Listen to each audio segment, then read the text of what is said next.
చెబుతుంది ఎదిగిన కొద్దీ ఒదగవని అర్థమందులో ఉంది. అపజయాలు కలిగిన చోటే గెలుపు పిలుపు వినిపిస్తుంది. ఆకులన్నీ రాలిన చోటే కొత్త చిగురు కనిపిస్తుంది. మౌనంగానే ఎదగమని మొక్క నీకు చెబుతుంది ఎదిగిన కొద్దీ ఒదగమని అర్థమందులో ఉంది.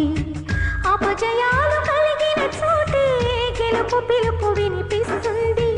ఆకులన్నీ రాలిన చోటే కొత్త చిగురు కనిపిస్తుంది.